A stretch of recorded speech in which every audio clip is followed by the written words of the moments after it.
Active case हैं आज देश भर में वो 3,11,565 हैं, जबकि ऐसे लोग जो ठीक हो गए, अपने घरों में चले गए, अस्पतालों से डिस्चार्ज हो गए, वो 5,71,459 हैं और ये संख्या लगातार बढ़ती जा रही है।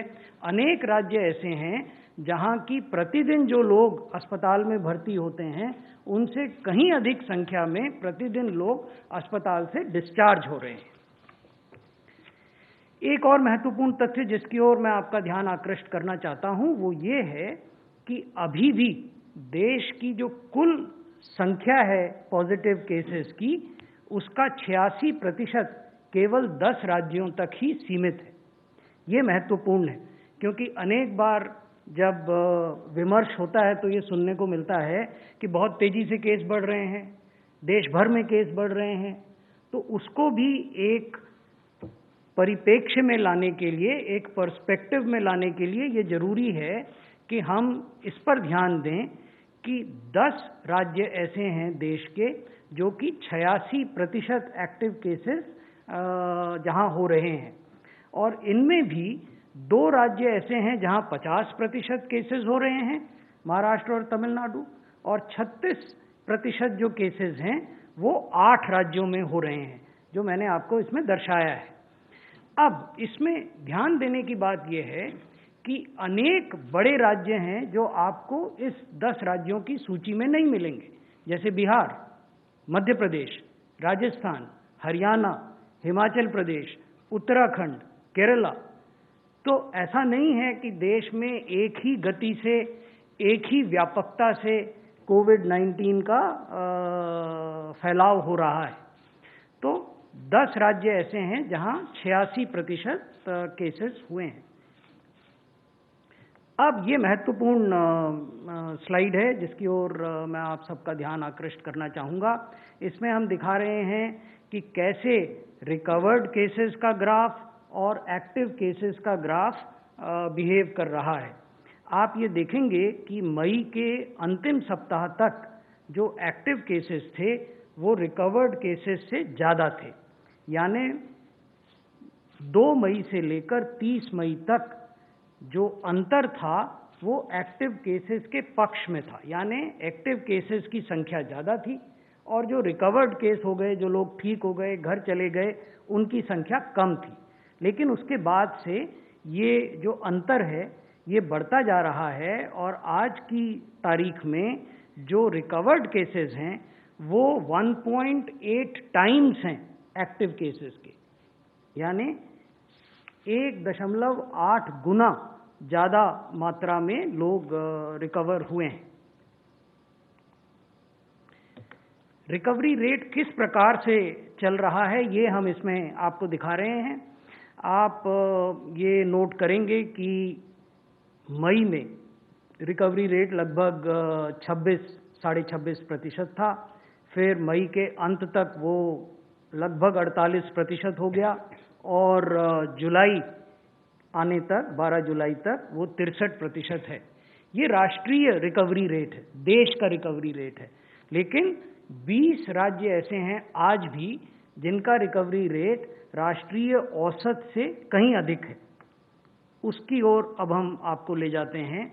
ये देखिए, ये इसमें हम दिखा रहे हैं कि भारत का, देश का जो औसत रिकवरी रेट है वो 63% है, लेकिन ऐसे भी राज्य हैं जहां ये 87% भी है, 80% भी है, 71% भी है। अनेक राज्य हमने इसमें नहीं दिखाए हैं, उनका भी रिकवरी रेट राष्ट्र के, देश के रिकवरी रेट से अधिक है। उदाहरण के लिए इस टेबल में हमने आपको केवल वो राज्य दिखाए हैं जहां 71% या उससे अधिक रिकवरी रेट है। अगर आप 65% और 71% के बीच के रिकवरी रेट वाले राज्यों की बात करें, क्योंकि देश का औसत रिकवरी रेट तो 63% है, उससे ज़्यादा states that have registered 65 to 70% recovery rate, they are UP with a recovery rate of 64, Uttar Pradesh में रिकवरी रेट 64 है, उड़ीसा में रिकवरी रेट 67 है 67, आसाम में रिकवरी रेट 65 है, गुजरात में रिकवरी रेट 70% है और तमिलनाडु में रिकवरी रेट 65% है। तो वो भी राज्य हैं जहां की recovery rate is higher than the national average. अब एक ये तथ्य है जिस पर काफी बहस होती है। पिछले सप्ताह के इंटरैक्शन में जो आपके साथ हुआ, हम इसको नहीं छू पाए थे, तो कुछ मित्रों ने ये सुझाव दिया था कि इस पर बात की जानी चाहिए। अगर हम केसेस पर मिलियन की बात करते हैं, अगर हम रिकवरी की बात करते हैं, अगर हम डेथ पर मिलियन की बात करते हैं, तो टेस्ट पर मिलियन की बात भी की जानी चाहिए। आज हम करेंगे। तो ये जो स्लाइड है, इसमें हम आपको ये दिखा रहे हैं कि कैसे हमने अपनी टेस्टिंग क्षमताओं का विकास किया। जब ये पेंडेमिक इस देश में शुरू हुआ था, उस समय हम आपको ये दिखा रहे हैं मार्च से, मिड मार्च से। उस समय ये ग्राफ थोड़ा सा दिखाई देने में कठिनाई होगी, लेकिन मैं आपको बताता हूँ। अगर आप मिड मार्च में देखें तो हमारे पास 101 लैब थे जहां RT-PCR टेस्ट होते थे पूरे देश में, 101 लैब। आज हमारे पास 1206 लैब हैं और 280 ऐसे स्टेशंस हैं जहां की रैपिड एंटीजन टेस्ट होते हैं। तो आप देखेंगे इस ग्राफ के अंत में अब जो हमारी टेस्ट करने की क्षमता है, जो लैब्स का नंबर है, वो 1400 से अधिक हो गया है। तो ये अपने आप में एक बहुत बड़ी उपलब्धि है। इसी की वजह से टेस्ट करने की, प्रतिदिन जो टेस्ट होते हैं उसकी रफ्तार भी बढ़ी है। फिर हमने आपको ब्रेकअप बताया है कि इसमें 853 लैब्स ऐसे हैं जो सरकार के हैं, राज्य सरकारों के और भारत सरकार के, 353 लैब प्राइवेट हैं और 688 लैब हैं जो रियल टाइम RT-PCR तकनीक का इस्तेमाल करते हैं। कुछ TrueNat और CBNat आधारित भी हैं। इसमें केवल क्षमता का अंतर है। जहां RT-PCR तकनीक का इस्तेमाल करके टेस्ट होते हैं, वहां प्रतिदिन टेस्ट करने की क्षमता ज़्यादा होती है, और जहां TrueNat और CBNat का इस्तेमाल होता है, वहां टेस्ट करने की क्षमता प्रतिदिन कम होती है। अब जो मुख्य मुद्दा है उसकी ओर मैं आपको ले जाता हूं।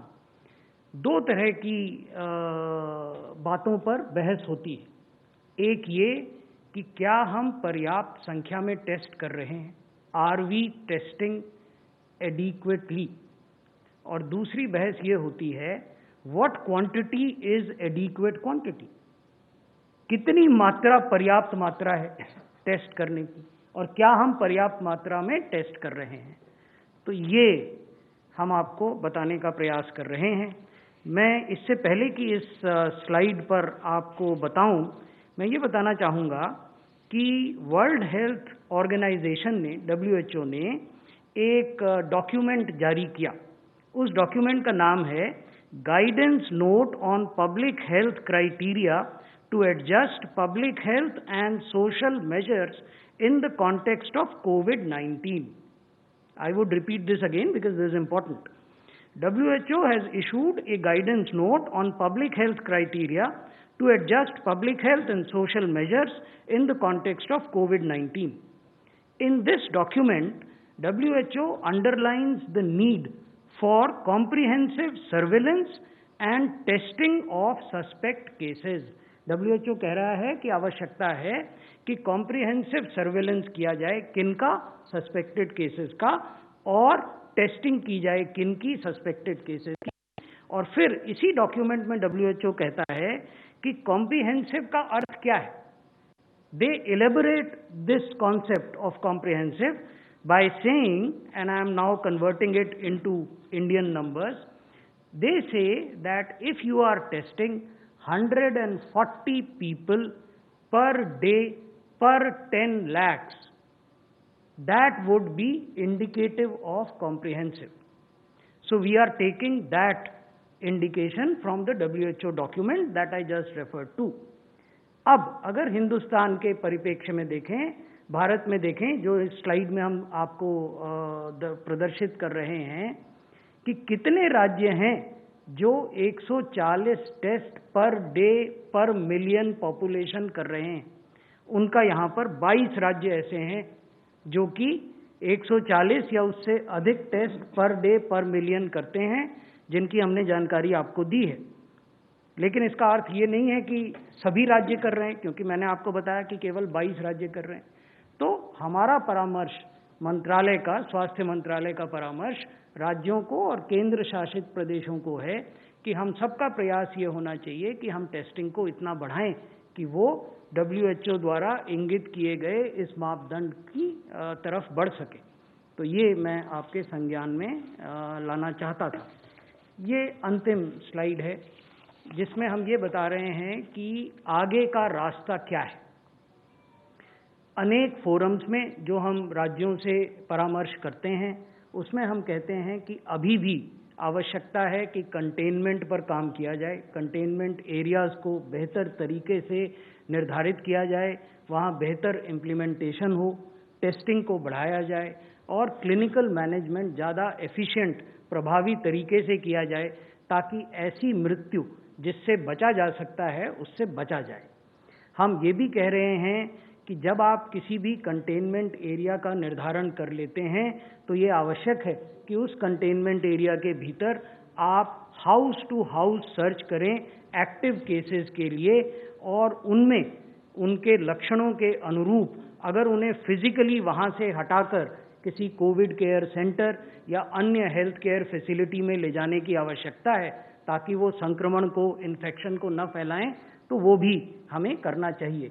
हम ये भी कह रहे हैं कि अगर आप टेस्ट बढ़ाते हैं, जो कि मैंने अभी आपको दिखाया WHO का मापदंड और कितने राज्य उस मापदंड पर खरे उतर रहे हैं, अगर आप टेस्ट बढ़ाते हैं तो इस बात की संभावना रहेगी कि आप केसेस को पहले पकड़ पाएं, अर्ली डिटेक्शन कर पाएं, और अगर आप पहले डिटेक्ट करेंगे तो पहले इलाज करेंगे और लोग बेहतर होकर घर जा पाएंगे। हम ये भी कह रहे हैं कि हमें अभी भी लगातार अपनी हेल्थ केयर फैसिलिटीज़ को अपग्रेड करने की आवश्यकता है। ICU बेड्स बढ़ाने की आवश्यकता है, ऑक्सीजन बेड्स बढ़ाने की आवश्यकता है, कोविड केयर सेंटर्स बनाने की आवश्यकता है।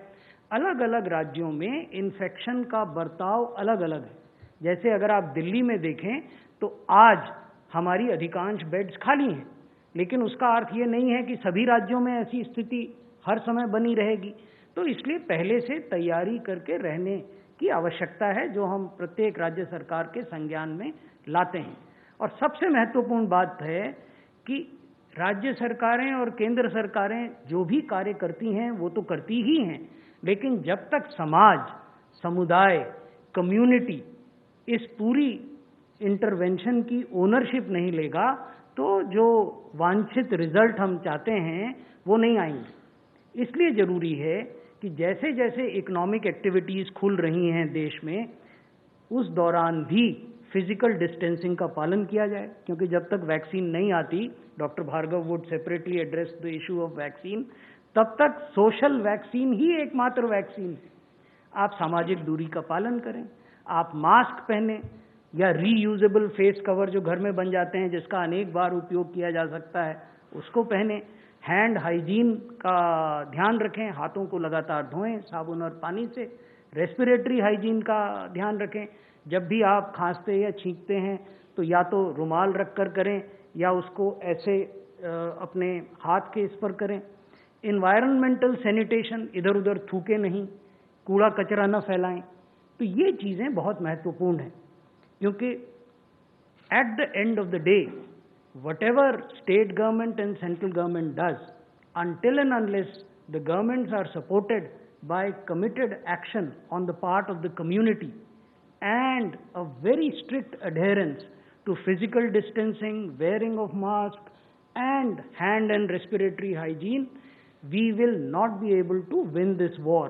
So therefore, the involvement of community is of utmost and critical importance in winning the war against COVID-19. Thank you.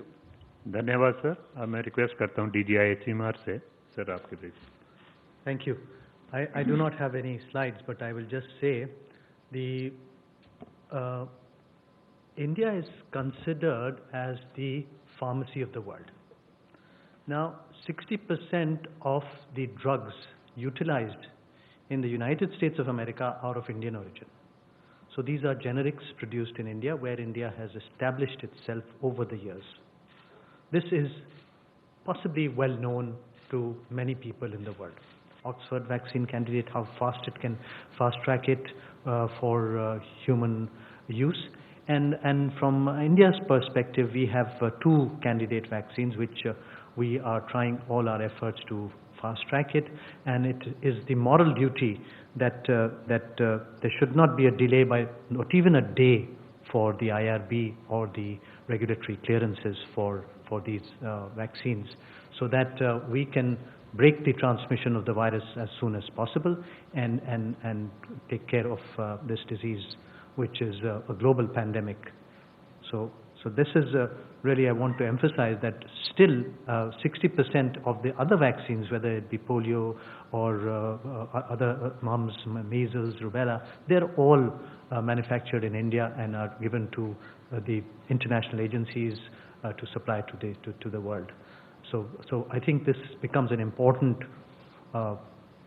aspect for India to fast track its vaccine development, fast track the international vaccine development, and facilitate as a world together. जैसे हिंदी में कहते हैं वसुधैव कुटुंबकम, it's a world citizenship, so we have to work together to develop these vaccines for everyone. So I will stop here.